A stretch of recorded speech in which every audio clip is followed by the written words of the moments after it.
Salmo de número 119, versículo 71. Esse é o maior salmo que nós temos na Bíblia, o Salmo 119. Leremos apenas um versículo nesse momento, o versículo de número 71.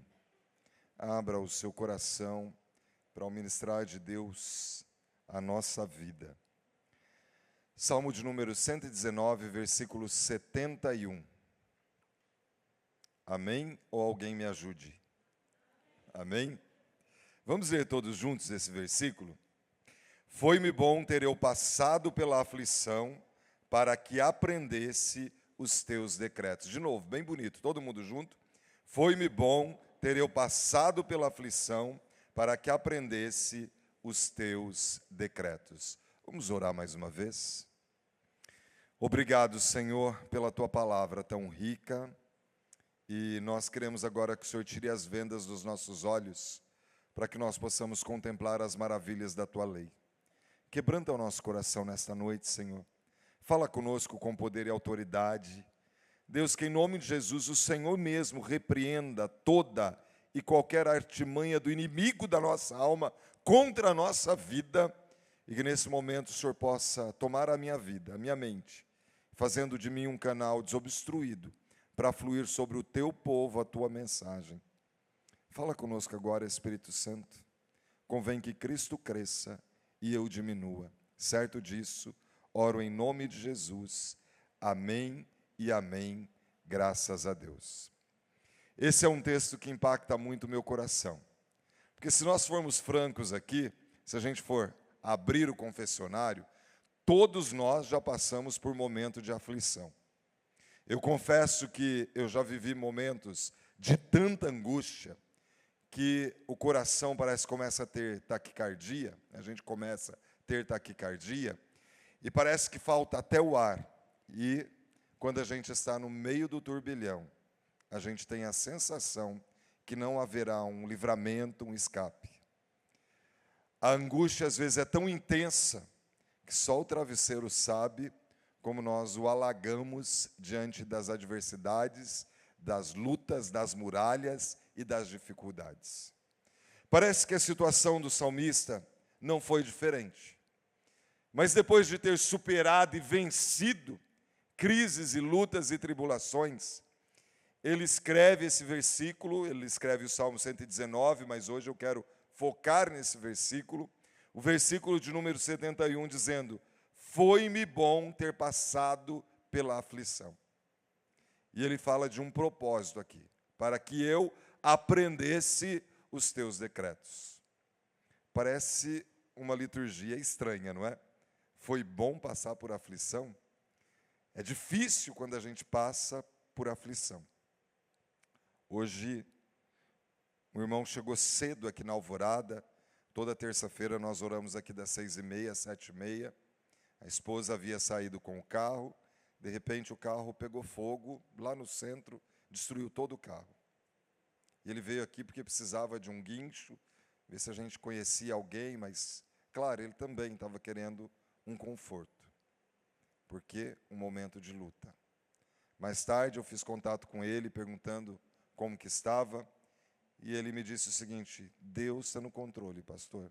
Não estou entendendo, mas Deus está no controle. O salmista, ele está falando mais ou menos isso. Foi-me bom ter passado pela aflição, porque houve um propósito: aprender os teus decretos. E a teologia não está errada. Quando nós entendemos o projeto de Deus para a nossa vida, nós vamos compreender o que significa aflito. Essa palavra que foi traduzida, você sabe, o Antigo Testamento foi escrito em hebraico. Palavra que foi traduzida aqui por aflito, poderia ser traduzida também por abatido, perturbado, diminuído, corrigido, desonrado, ofendido, humilhado, enfraquecido, rebaixado.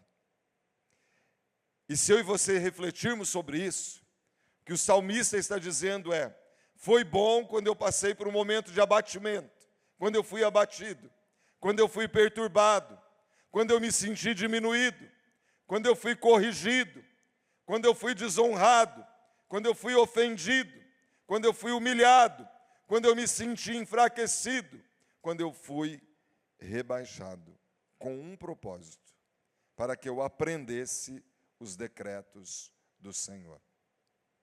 E essa palavra que foi traduzida aqui por decreto, ela significa lei entalhada. Claro que é um reflexo dos 10 mandamentos. Quando Moisés recebeu os 10 mandamentos, que foram entalhados em tábuas de pedra.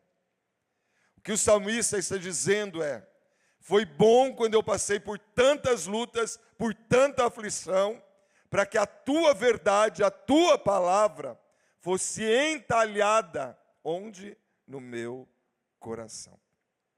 É isso que ele está dizendo.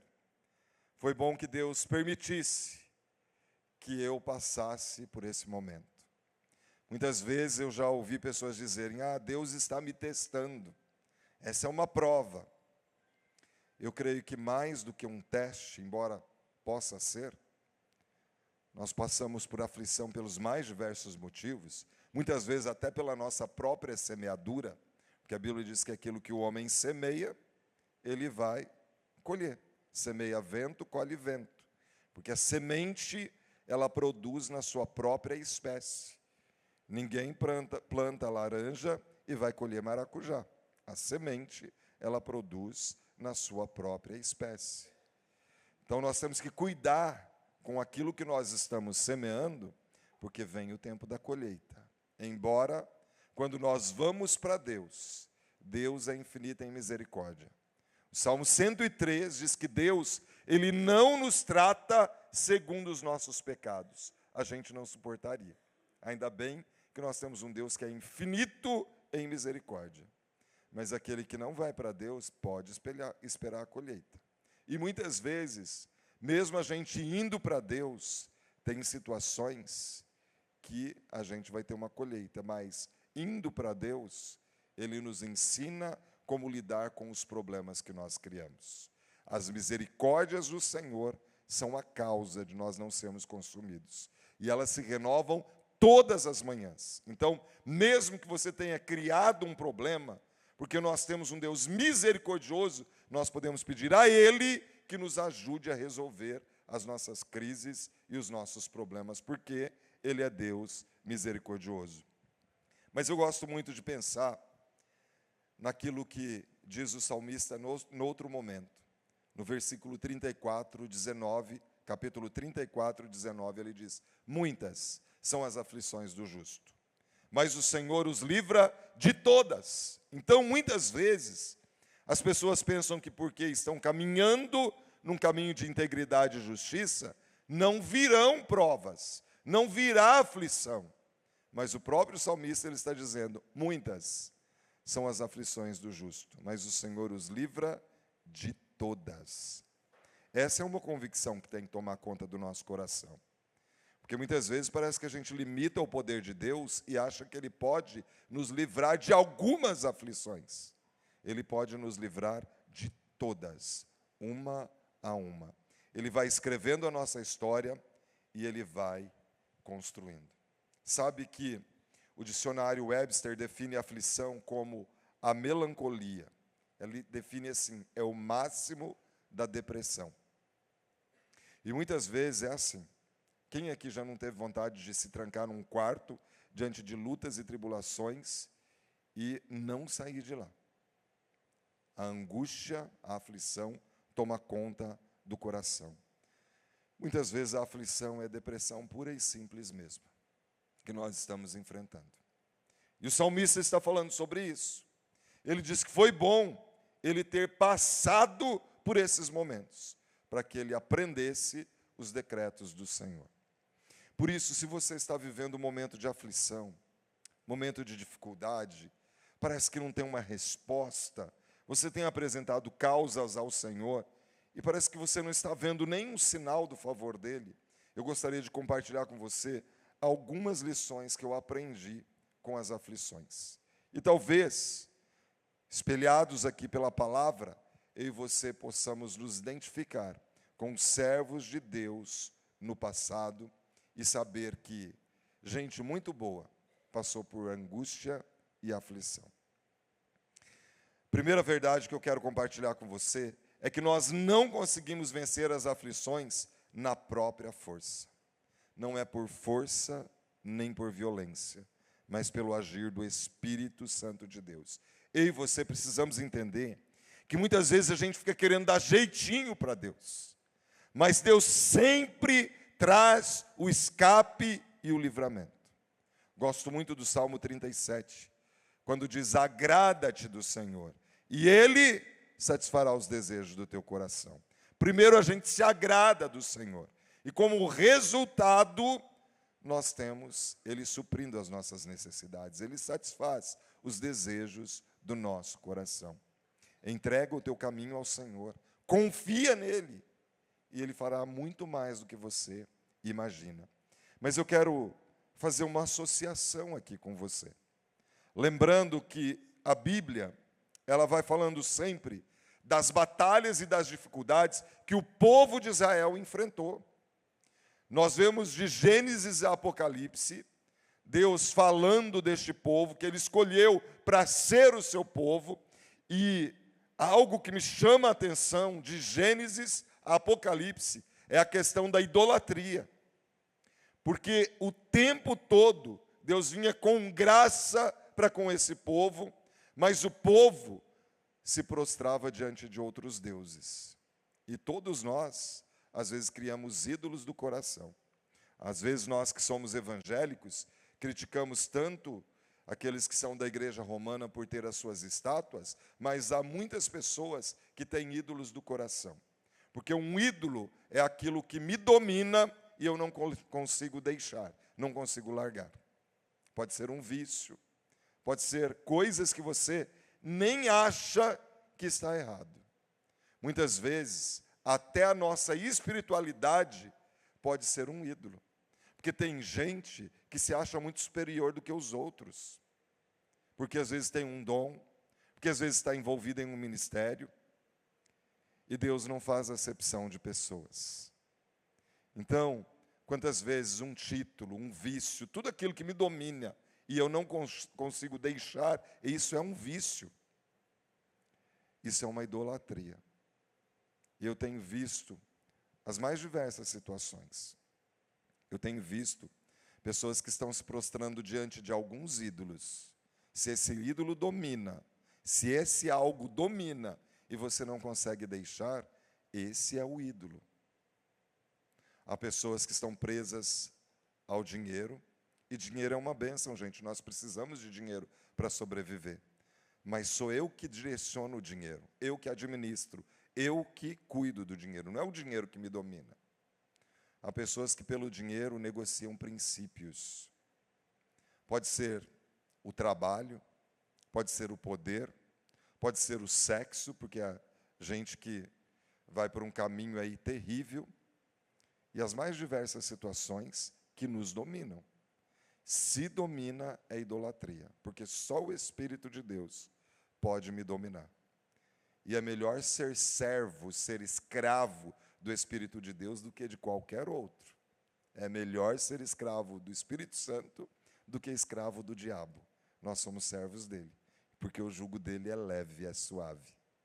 Mas, veja bem, eu quero refletir com você, porque a gente vai vendo a luta desse povo, porque abandonavam o Senhor, criavam para si ídolos do coração.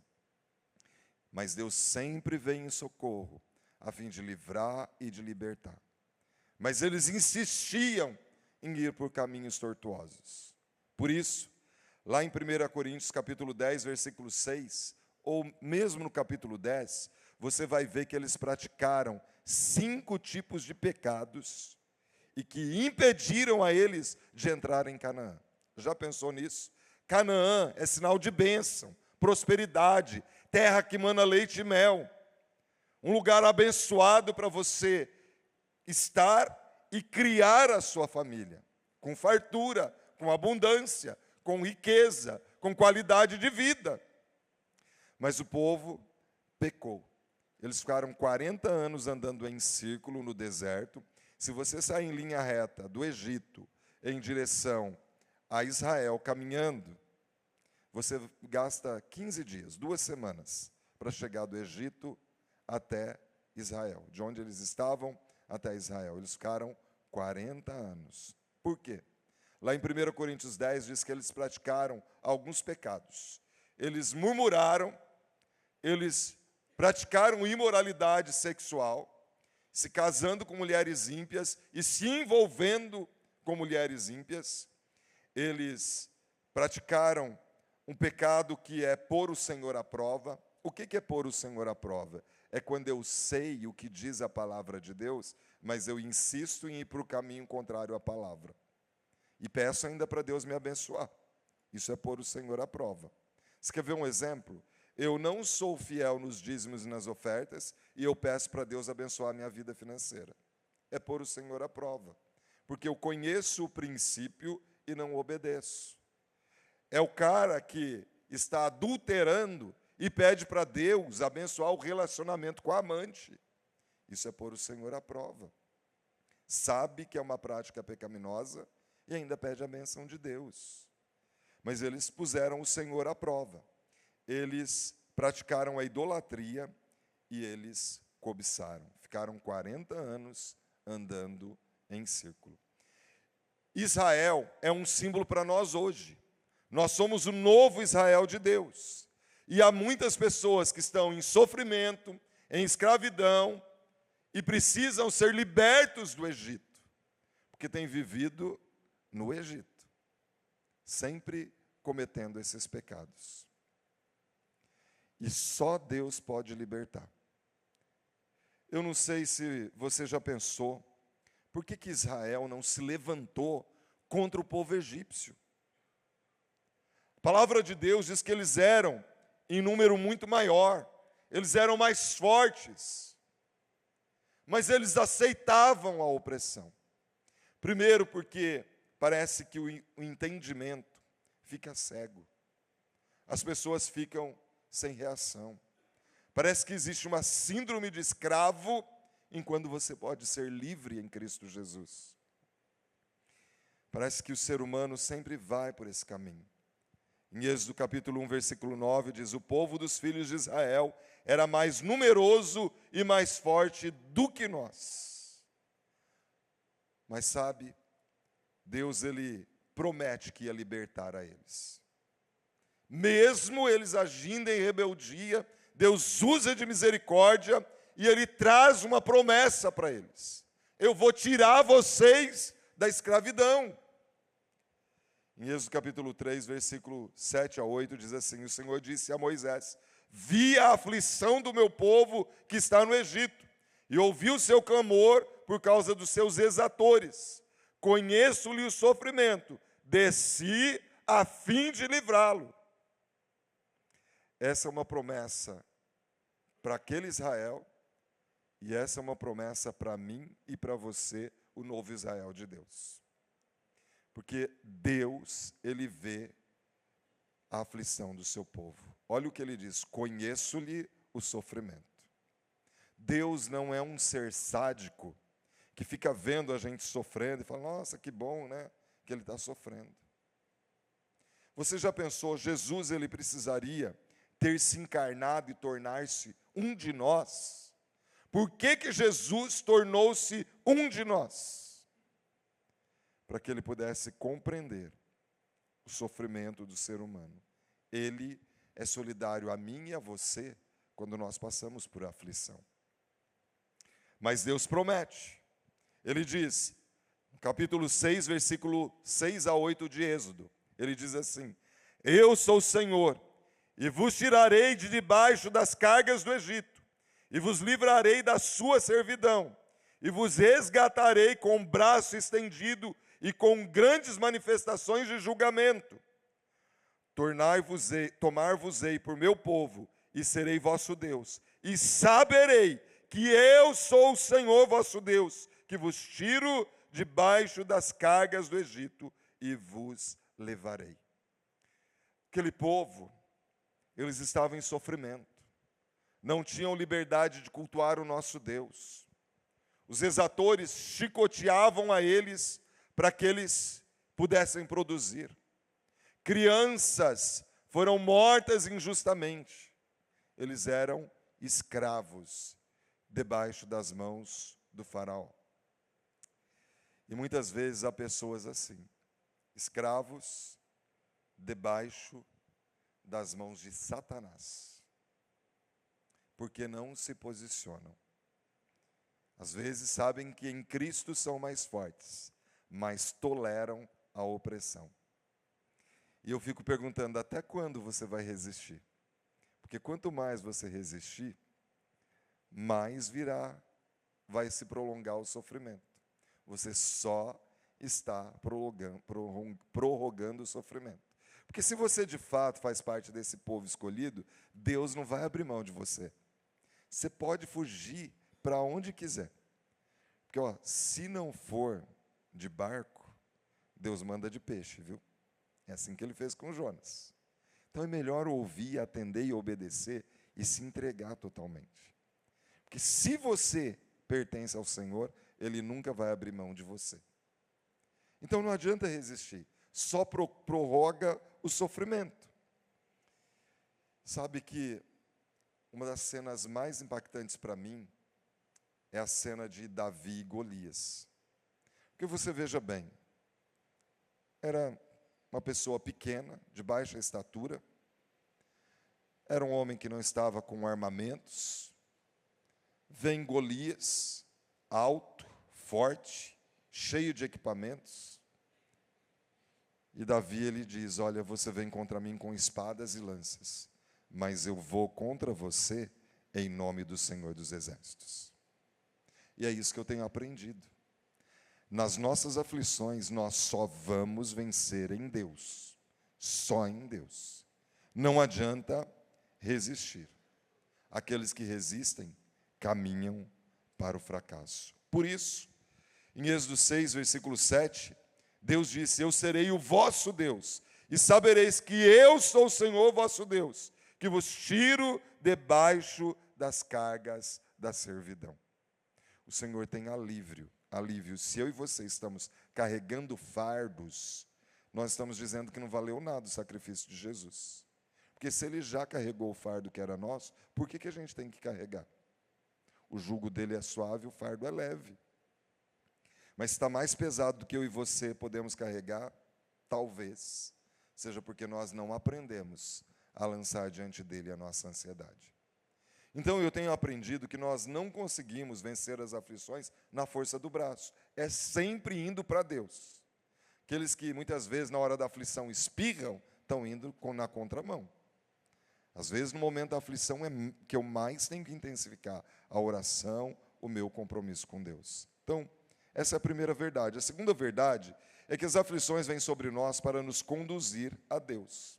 Acaba de alguma forma nós percebendo aqui que é sempre indo para Deus. Nos momentos de crise, as aflições nos ensinam que essa guerra, essa batalha, ela é ganha nos joelhos.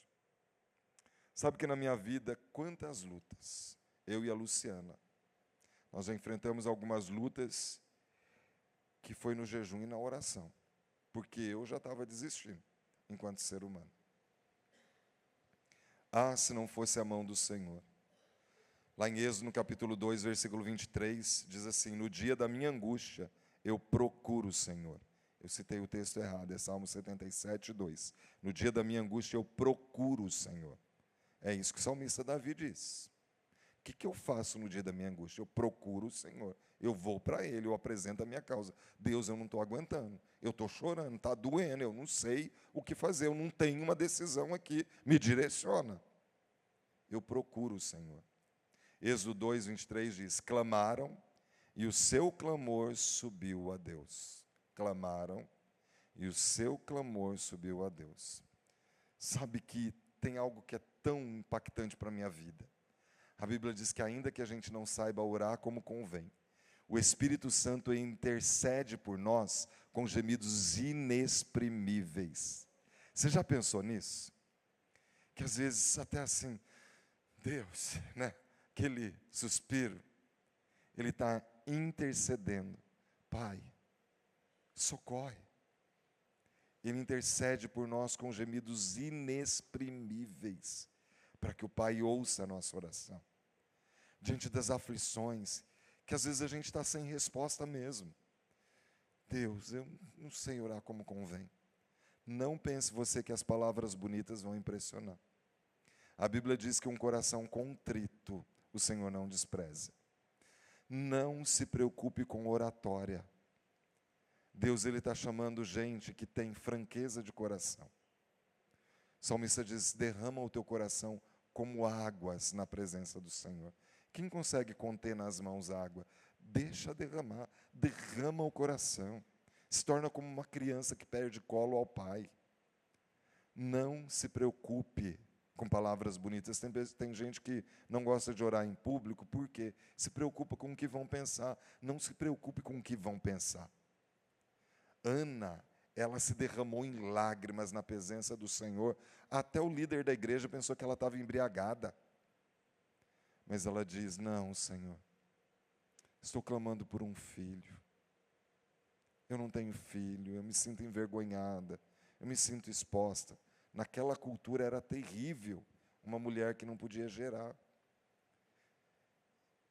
E o Senhor curou a vergonha dela. Deus deu muito mais do que um filho. Então não se envergonhe. É um coração contrito. O que vão pensar, não se importe. Imagine se Ana fosse se preocupar com o que estavam pensando dela. Ela não teria se derramado na presença do Senhor. Deus, Ele sofre quando nós sofremos, sabia? Isso é algo que impacta o meu coração. E eu posso mostrar isso para você na palavra. Em Isaías capítulo 63, versículo 9, nós vamos perceber isso.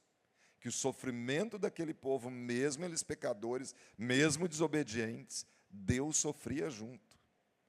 Olha o que diz aqui, Isaías 63, 9. Em toda a angústia deles foi ele angustiado, e o anjo da sua presença os salvou. Pelo seu amor e pela sua compaixão, ele os remiu, os tomou e os conduziu todos os dias da antiguidade. Nós temos um Deus que é solidário a nós. Como eu disse, Ele não se alegra. Diz que a alma dele se angustiou quando o povo estava em sofrimento.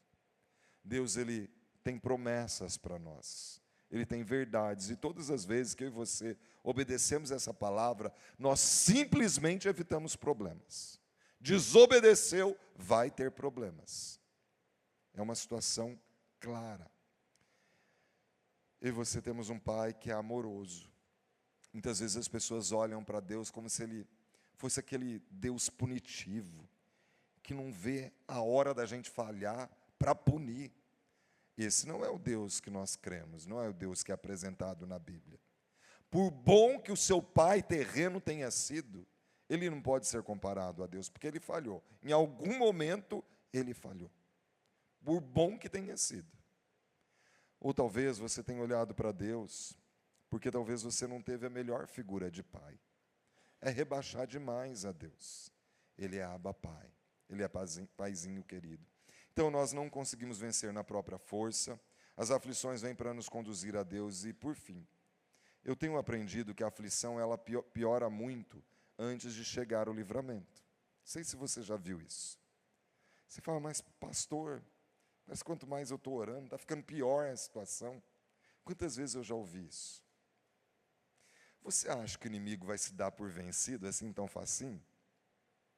Aquele povo lá, lutando pela libertação, foi simples assim, ó, agora nós estamos libertos. Quantas pragas Deus teve que enviar para aquele coração duro de Faraó ser amolecido? 10 pragas. Ô, gente, isso foi um tempo de sofrimento.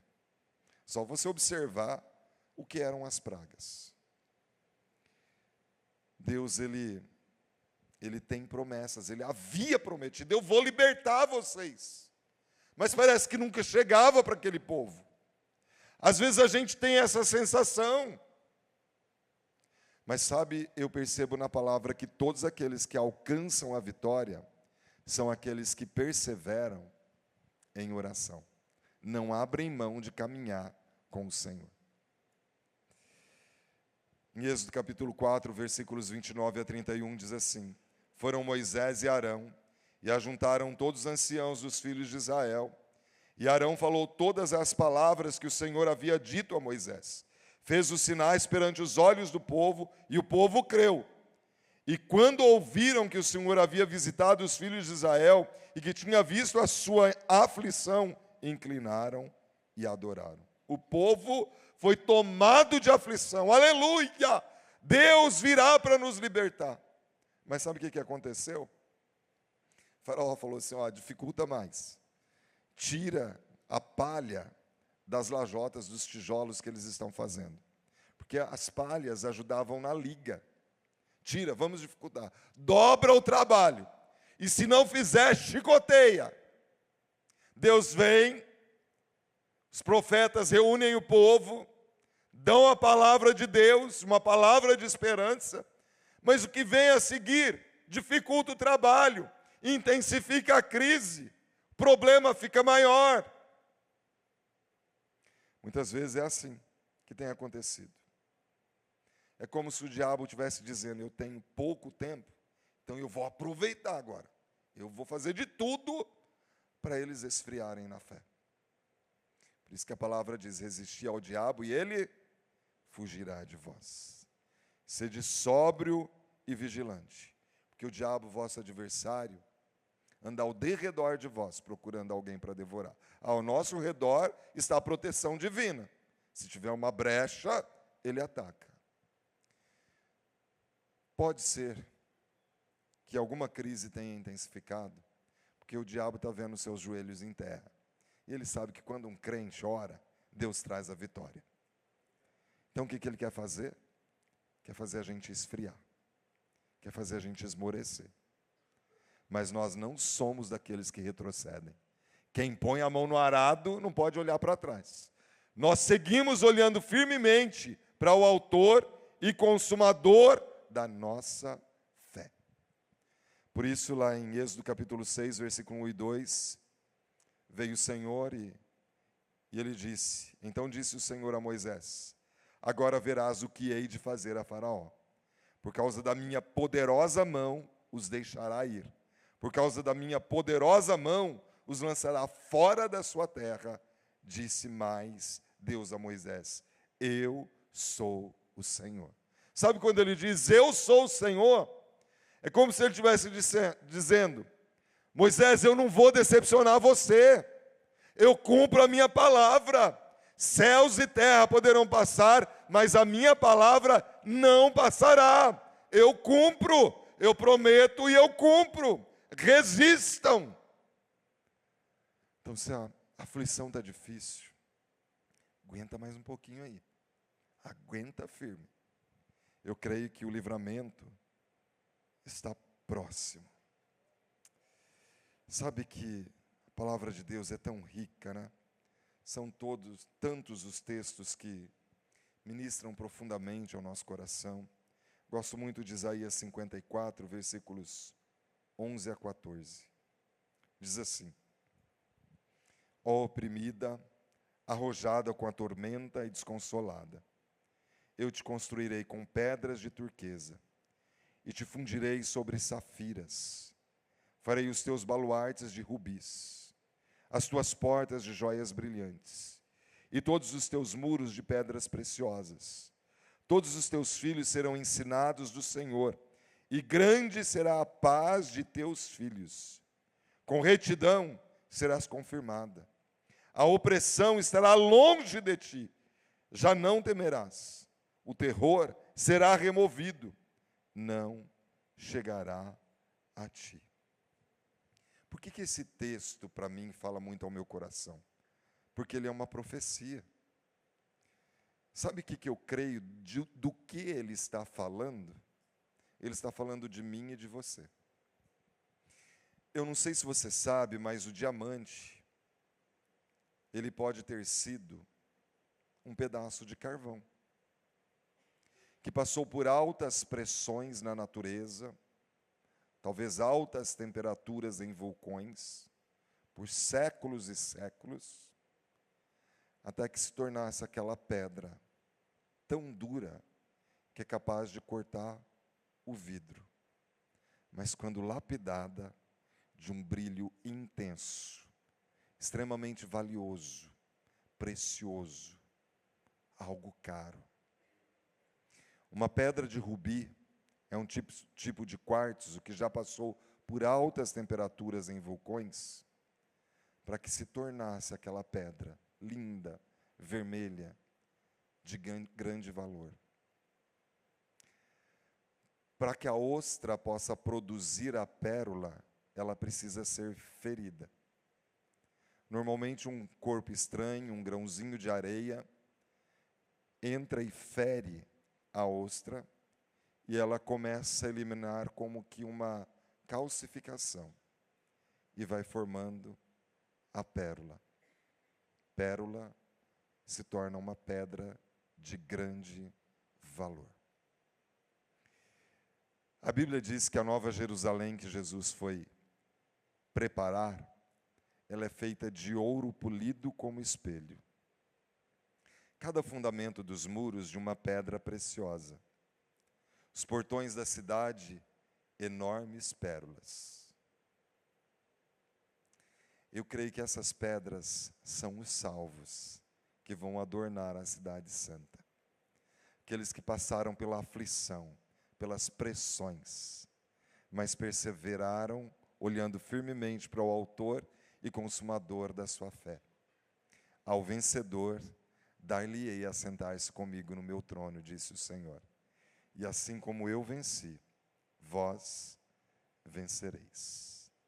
No capítulo 21, João ele descreve a cidade santa. E eu fico impactado. Porque eu creio que foi uma forma do Senhor trazer para mim e para você algo tão valioso. Mas para que eu e você tivéssemos a salvação, alguém também foi esmagado, moído. O castigo que nos traz a paz estava sobre ele. E pelas suas pisaduras nós somos livres. Nós somos curados, nós somos sarados. E por ele nós temos o único e vivo caminho ao trono da graça. Por isso, meus irmãos e minhas irmãs, lembre-se que nós não conseguimos vencer as aflições na força do braço. É sempre em Deus, não tem para onde correr. Por difícil que seja a luta, é sempre voltando para Deus. Ainda que eu e você tenhamos semeado errado, o caminho é sempre voltando para Deus. Se a aflição intensificou, comece a celebrar, porque eu creio que a vitória está próxima. Você já é em Cristo Jesus mais que vencedor.